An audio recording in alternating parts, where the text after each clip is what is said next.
আসন্ন এই 2-3 দিন তাপ প্রবাহ এবং গরম, অসহ্য গরম, আমরা কি করছি? ঘরে বাইরে কোনো জায়গায় টিকা যাচ্ছে না, ঠিক না? আমার বন্ধুগণ, আমার ভাইয়েরা, আমি আপনাদের বিবেকের কাছে প্রশ্ন রাখতে চাই। এই যে দেখেন, সামান্য 2-3 দিন থেকে গরম পড়েছে, আমরা কিন্তু বরদাস্ত করতে পারি না। এসি ছাড়ার পরে আমাদের এসিটা কাজ করে না, ফ্যান দেওয়ার পরে ফ্যানে কাজ করে না, সামান্য একটু বিদ্যুৎ চলে গেলে ঘরে থাকা যায় না।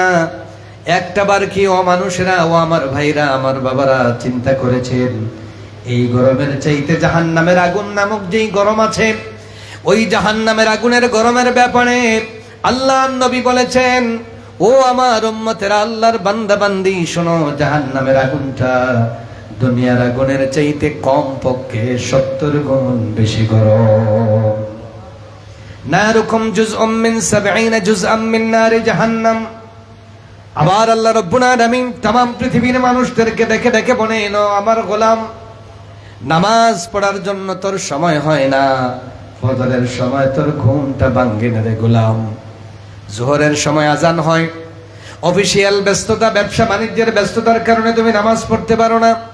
আসরের সময় তোমার নামাজের সময় হয় না, হারাম হালাল মেনে চলতে পারো না গোলাম। মনে রাখো, তোমার জন্য এমন একটা জাহান্নাম আমি রেডি করে রেখেছি। ওই জাহান্নামের আগুনটা এত গরম, আল্লাহ জানায়া দেন, আমার বান্দা বান্দীদেরকে জানায়া দাও, দুনিয়ার সামান্য গরম আগুনকে যারা ভয় পায়, আগুনের কাছেও যায় না, আগুনকে ডরায়, আল্লাহ জানায়া দেন, নবী গো, তাদেরকে বলো, কুল নারু জাহান্নামা আশাদ্দু হাররা লাউ কানু ইয়াফকাহুন। নবী তাদেরকে বলেন, জাহান্নামের আগুন এর চেয়ে অনেক গুণ গরম। আল্লাহু আকবার পড়েন। যদি তারা বুঝতো, আল্লাহ বলেন, যদি তারা বুঝতো, যদি তারা অনুধাবন করতে পারত, দুনিয়ার আগুন থেকে বাঁচার জন্য ভাইরা, দুনিয়ার গরম থেকে বাঁচার জন্য এখানে আরেকটা ফ্যান, ওদিকে আরেকটা ফ্যান, কত কিছু আমরা ব্যবহার করি, কিন্তু একটা দিন চিন্তা করি না দুনিয়ার গরম থেকে বাঁচার জন্য ছাদের ব্যবস্থা, কত কিছু ভালো কিছুর ব্যবস্থা করলাম, কিন্তু আজ আছি কাল নাই। আমি যদি এখন চোখ বন্ধ করে দেই, এখন থেকেই আপনার আমার কিয়ামত শুরু হয়ে যাবে। এখন বলবেন, হুজুর এটা তো অনেক দূরের ব্যাপার। না না, নবীজি বলেছেন, মাম্মাতা ফাকাদ কামাত কিয়ামাতুহু, মরার পরে তোমার কিয়ামত শুরু হয়ে যাবে। বন্ধুগণ আমার, ও আমার ভাইয়েরা, আমরা যেই দিন ইন্তেকাল করব, আমরা ইন্তেকাল করার সাথে সাথে যেই দিন আপনাকে আমাকে কবরস্থ করা হবে, কবর থেকে আমার আত্মীয় স্বজন মাত্র সামান্য জায়গা সরে আসার সাথে সাথে আযাব আছে না নাই? কথা বলেন।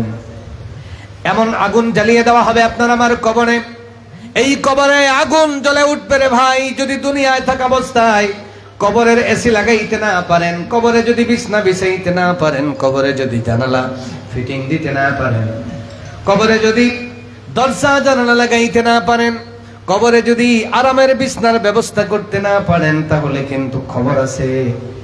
জানেননি কেমন খবর আছে?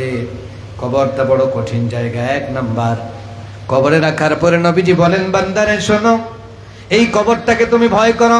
আল্লাহর নবী বলেন, আমি কবরের শাস্তির ব্যাপারে, জাহান্নামের ব্যাপারে নিজের চোখে যা দেখে এসেছি, লাউ তাআলামুনা মা আ'লাম, আমি যা দেখেছি তোমরা যদি তা দেখতে আর জানতে, লা দাহিকতুম কালিলা ওয়া লা বাকাইতুম কাসীরা। আল্লাহু আকবার বলেন।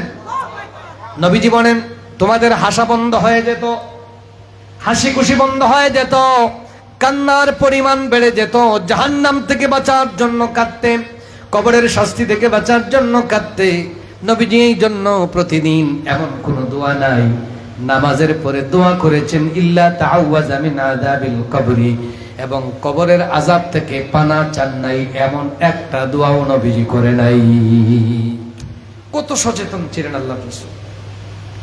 আপনাকে আমাকে যেই দিন গোসল দিয়া সাদা কাপড়ে ভর্তি করে, সাদা কাপড়ে বন্দি করে যেই দিন আপনাকে আমাকে কবরের মধ্যে শোয়া দেওয়া হবে রে ভাই, জীবনের মতো মাটি চাপা দেওয়া হবে, আর কোনোদিন কিন্তু আপনাকে আমাকে আর কেউ কুজ করতে যাবে না। আপনি অফিসের বড় স্যার ছিলেন, সবাই স্যালাউট করতো, সবাই স্যার স্যার বলে অনেক কিছু বলতো। ওই কবরে রাখার পর থেকে আর কেউ গিয়া সেখানে আর আমাকে স্যার বলবে না, আমাকে আর বড় হুজুর বলবে না, প্রিন্সিপাল বলবে না, কেউ আমাকে সম্মান দিতে যাবে না। কিন্তু এই কবরে রাখার সাথে সাথে নবীজি বলেছেন, হয় কবরটা তোমার জন্য জান্নাতের বাগান হবে, না হয় তোমার জন্য জাহান্নামের গাড়া হয়ে যাবে।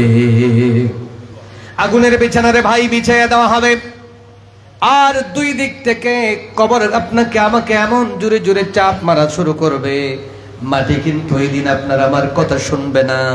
দুই দিক থেকে মাটি আপনাকে আমাকে চাপ দিবে।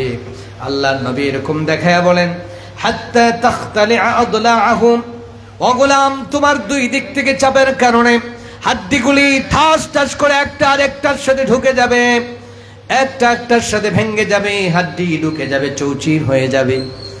সাপ তোমার জন্য 99টা নিয়োগ করে দেওয়া হবে, বিষাক্ত সাপ। জোরে কর নাউযুবিল্লাহ। কয়টা সাপ বলেন? বলেন তো কয়টা সাপ? লায়ুসাল্লাতু আলাল কাফির ফি কবরিহি 99 তিননিনান তানহাসুহু ওয়া তালদাগুহু হাত্তা তাকুমাস সাআ। নবীজি বলেন কিয়ামত পর্যন্ত আপনাকে আমাকে কামড়াতে থাকবে। আবার লোহার হাতুড়ি নিয়ে ফেরেশতারা দাঁড়িয়ে আছেন, ওয়ায়ুদরাবু বিমাতারিকা মিন হাদীদ। লোহার হাতুড়ি নিয়ে দাঁড়িয়ে আছেন রে ভাই, এমন জোরে জোরে বাড়ি মারবেন, কানের নিচে বাইনা উজুনাইহি, কানের নিচে বাড়িটা মারবেন, চিৎকার করে করে আপনি কান্নাকাটি করবেন, আপনার কান্না কেউ শুনবে না, আপনার কান্নার আওয়াজ আপনার বাবার কানে আসবে না। লাসাকালাইন, জিনার পশু, জিনার মানুষ ছাড়া সবাই কিন্তু শুনতে পাবে, এই আওয়াজটা শুনবে। এই জন্য আমি এই কথাটা বললাম। ও ভাইরা আমার, বন্ধু আমার, সময় থাকতে এখনো সাবধান হয়ে যান। আজকের মাহফিলটা যদি জীবনের শেষ মাহফিল হয়, আজকের রাতটা যদি আপনার আমার জীবনের শেষ রাত হয় রে ভাই, চাচা যান এখানেই তাওবা করেন, আজকের রাতেই তাওবা করেন, এখান থেকেই নিজেকে তাওবা করে পরিষ্কার হয়ে যান, যাতে করে আজকে যদি আপনাকে আমাকে কবরস্থ করা হয়, আজ যেন আমরা কবরে শান্তি পেতে পারি, কবরের শাস্তি থেকে বাঁচতে পারি। এখন থেকে তাওবা করতে পারবো তো ইনশাআল্লাহ? বলেন পারবেন? পারবেন? আজকের রাতটাকে কি জীবনের শেষ রাত মনে করতে পারবেন? এইভাবে প্রত্যেক দিন রাত আসলে ভাইজান ওই রাতটাকে শেষ গনিমত মনে করে, শেষ চান্স, লাস্ট চান্স, শেষ সুযোগ মনে করে আমরা কাজে লাগাবো ইনশাআল্লাহ।